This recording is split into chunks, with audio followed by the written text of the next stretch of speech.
अन्ना आंदोलन क्यों बड़ा आंदोलन हो गया, क्योंकि सरकार ने उसको दबाने की कोशिश नहीं की जी। सरकार ने शुरू से ही अन्ना और उनके सहयोगियों से बातचीत शुरू कर दी थी। सरकार के प्रतिनिधि बातचीत कर रहे थे, इसमें तो सरकार ने नोटिस ही नहीं लिया। और जब बात आगे बढ़ गई तो सरकार ने दमनकारी रास्ता भी अपनाया, लाठी डंडा भी चले। तो दोनों आंदोलन में फ़र्क है, लेकिन ये स्वतः स्फूर्त आंदोलन है और इसमें पूरे देश भर के लोगों की भागीदारी दिख रही है। तो ये बहुत विकट और विकराल रूप ले सकता है अगर सरकार ने समय रहते नहीं संभाला। नमस्कार, आप देख रहे हैं 4 PM और मैं हूं Abhishek Mishra. NEET paper leak को लेकर दिल्ली से लेकर पटना तक छात्र सड़क पर हैं और दिल्ली की आंच जब पटना पहुंची है तो पटना में भी अलग अलग तरह की तस्वीरें सामने आई हैं और तस्वीरें छात्रों पर लाठीचार्ज की और दूसरी तरफ छात्र भी पूरी तरह से आंदोलित हैं।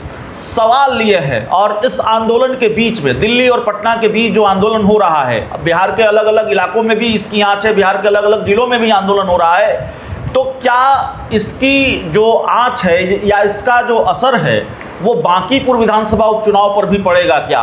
क्योंकि इस आंदोलन के बीच में बांकीपुर का उपचुनाव भी है और जाहिर तौर पर प्रचार प्रसार अपने चरम पर है, क्योंकि 3-4 दिन रह गए हैं। जब 28 तारीख को प्रचार समाप्त हो जाएगा बांकीपुर चुनाव के लिए, 30 तारीख को वोटिंग होनी है। हमारे साथ सीनियर जर्नलिस्ट श्रीकांत प्रत्युषण है, जिनके जरिए हम समझने की कोशिश करेंगे और दोनों ही चीज़ों को सर ने बहुत बारीकी से कवर किया है, बहुत करीब से कवर किया है, चाहे वो छात्रों का आंदोलन हो, चाहे वो बांकीपुर का उपचुनाव हो। तो सर, क्या बड़ा मुद्दा है, क्या इतना बड़ा मुद्दा है नीट का जो प्रोटेस्ट है, छात्रों का जो प्रोटेस्ट है दिल्ली से लेकर पटना तक, बीजेपी को लेकर क्या इस वजह से भी इतनी नाराजगी है कि भारतीय जनता पार्टी अपने गढ़ में हार सकती है? आप देखिए उसका कितना असर होगा ये कहना अभी संभव नहीं है, लेकिन असर तो होगा, क्योंकि ये आंदोलन अन्ना आंदोलन से बड़ा बनता जा रहा है। अन्ना आंदोलन भी आपने देखा होगा, उस समय अन्ना आंदोलन को मीडिया का पूरा साथ मिल रहा था, दिन रात अन्ना आंदोलन की खबरें लाइव चलती थी। इस बार मीडिया का साथ इस आंदोलन को नहीं मिल रहा है। मीडिया द्वारा सवाल उठाए जा रहे हैं आंदोलन पर, आंदोलनकारियों की भूमिका को लेकर, आर्थिक सहयोग को लेकर, इसका फंडिंग कौन कर रहा है, इसके पीछे कौन है। अन्ना का आंदोलन एक संगठित आंदोलन था जिसके पीछे केजरीवाल जैसे लोग थे। इस आंदोलन के पीछे संगठन का अनुभव वाला कोई व्यक्ति नहीं जी, कोई योजना नहीं है। ये स्वतः स्फूर्त है, लोग खुद आ रहे हैं। पहली बार इतना लोग जुटे जंतर मंतर पर और देश भर में प्रदर्शन हो रहा है। बिहार में भी वैसे ही हुआ, बिहार के कई जिलों में, जहानाबाद में तो गोली चलानी पड़ी पुलिस को जी, कटिहार, पूर्णिया, बेगूसराय, हर जगह से खबर आ रही है कि खूब जमकर विरोध प्रदर्शन हुआ है। पटना में क्या हाल था आपने देखा जी, खूब लाठी डंडे चले, अश्रु गैस के गोले चलाने पड़े, पुलिस को लाठी चार्ज करना पड़ा, सीएम आवास तक पहुंच गए। तो ये आक्रोश है, इसको भुनाने की कोशिश तो विपक्ष करेगा, बिल्कुल प्रशांत किशोर कर रहे हैं। देखिए लड़ाई यहाँ क्या है बांकीपुर में कि विधानसभा चुनाव उपचुनाव है। पहले लड़ाई यहाँ आरजेडी बीजेपी के बीच होती थी, तेजस्वी यादव सिंध से गायब हैं, इसलिए लड़ाई जनसुराज और बीजेपी के बीच हो गई है। अगर ये लड़ाई आरजेडी बीजेपी के बीच होती और जनसुराज के प्रशांत किशोर भी चुनाव मैदान में होते तो बाजी मार लेती आरजेडी। वैसे भी रामानंद यादव इस सीट से निर्दलीय चुनाव जीत चुके हैं, भले पार्टी नहीं जीती है लेकिन निर्दलीय चुनाव जीत चुके हैं।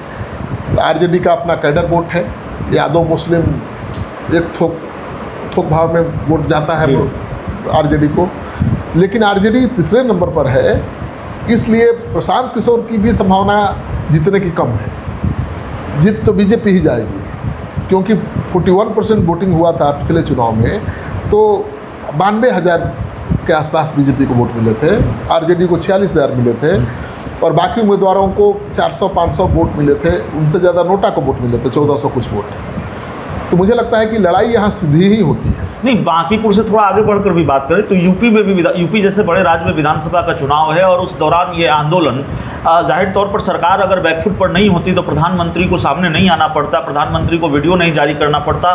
तो सवाल ये है कि क्या ये प्रोटेस्ट और भीषण रूप लेगा और दूसरी तरफ केंद्र सरकार और जो भारतीय जनता पार्टी है वो पूरी तरह से बैकफुट पर है। सहयोगी दल भी कई सहयोगी दल भी सवाल उठा रहे हैं। देखिए है क्या कि अन्ना आंदोलन क्यों बड़ा आंदोलन हो गया, क्योंकि सरकार ने उसको दबाने की कोशिश नहीं की जी। सरकार ने शुरू से ही अन्ना और उनके सहयोगियों से बातचीत शुरू कर दी थी। सरकार के प्रतिनिधि बातचीत कर रहे थे, इसमें तो सरकार ने नोटिस ही नहीं लिया। और जब बात आगे बढ़ गई तो सरकार ने दमनकारी रास्ता भी अपनाया, लाठी डंडा भी चले।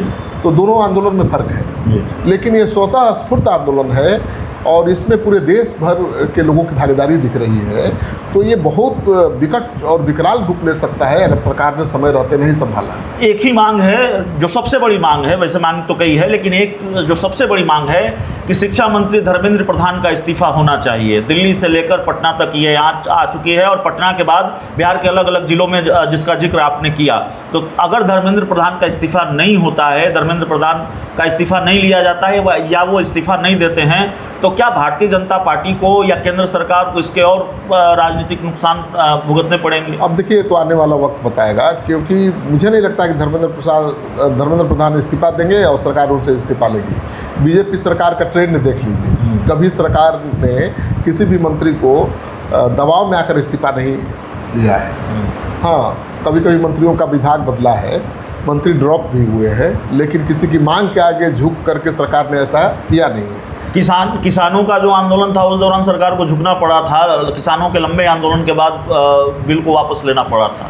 बिल वापस लेना पड़ा था, लेकिन वो आंदोलन कितना बड़ा था। 1.5 साल तक किसान दिल्ली में डटे रहे, हरियाणा पंजाब के किसान। आज की तारीख में ये संभव है क्या कि 1.5 साल तक कोई बोरिया बिस्तर बांध के आंदोलन करता रहे? वो किसानों का आंदोलन था, वो छोड़ दीजिए, उससे आप तुलना नहीं कर सकते। इस आंदोलन की तुलना आप अन्ना आंदोलन से कर सकते हैं कि अन्ना से बड़ा आंदोलन हो सकता है अगर सरकार ने तुरंत कोई रास्ता नहीं निकाला बीच का तो।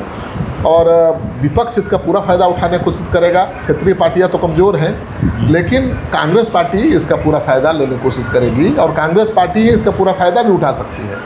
लेकिन कांग्रेस पार्टी और क्षेत्रीय दलों के बीच एकता नहीं दिखाई दे रही है। आपने देखा ना कि अरविंद केजरीवाल की पार्टी ने, संजय सिंह ने राहुल गांधी के पीएम आवास के बाहर धरने पर बैठने पर सवाल उठा दिया जी। तो एकता नहीं दिखाई दे रही है, इसलिए लाभ नहीं मिलने की। आखिरी सवाल है जो विशुद्ध राजनीतिक है इस आंदोलन को लेकर।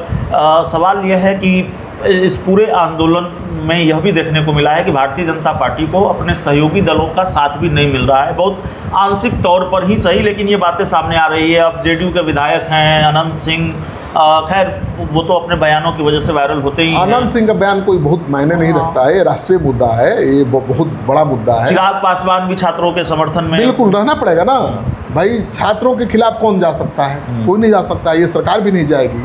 ये सरकार तो ये कर रही है ना कि छात्रों का आंदोलन नहीं है, इसमें छात्र नहीं थे।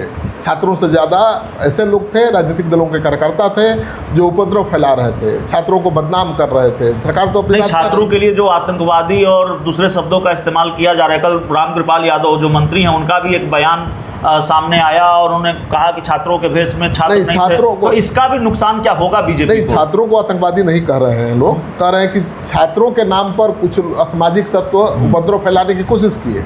ये तो जांच के बाद पता चलेगा ना कि जो विरोध प्रदर्शन करने वाले थे वो छात्र थे या राजनीतिक दलों के कार्यकर्ता थे या उपद्रवी थे, उसके पीछे किसी आतंकवादी संगठन की चाल थी या नहीं थी, तो जांच के बाद पता चलेगा। लेकिन छात्रों के खिलाफ कोई भी दल कैसे बोल सकता है? नहीं, सवाल ये नहीं है कि रामकृपाल यादव ने क्या कहा या किस संदर्भ में कहा, सवाल यह है कि उसको जनसुराज बुना रही है, उसको आरजेडी बुना रही है और कह रही है कि देखिए छात्रों के लिए रामकृपाल यादव किन शब्दों का इस्तेमाल कर रहे हैं, क्या कर रहे हैं। तो चुनाव में फायदा लेने की कोशिश तो की जाएगी, मैं पहले भी कर रहा हूँ, और इसका असर भी पड़ेगा, कम से कम युवाओं पर तो पड़ेगा। जो पढ़ाई कर रहे हैं, जो 18 से 25 साल के युवा हैं, वो नाराज तो हैं और उनकी नाराजगी इस चुनाव में, उपचुनाव में खुलकर सामने आ सकती है। इसीलिए प्रशांत किशोर लड़ाई में ना है भाई जी। नाराजगी नहीं होती तो कुल मिलाकर बात यह है, पूरी बातचीत का लब्बो-लुआब यह है कि यह आंदोलन भारतीय जनता पार्टी को भारी पड़ने वाला है, बांकीपुर के उपचुनाव में भी और शायद देश के सबसे बड़े राज्य उत्तर प्रदेश में होने वाले विधानसभा चुनाव में भी। बहुत बहुत धन्यवाद।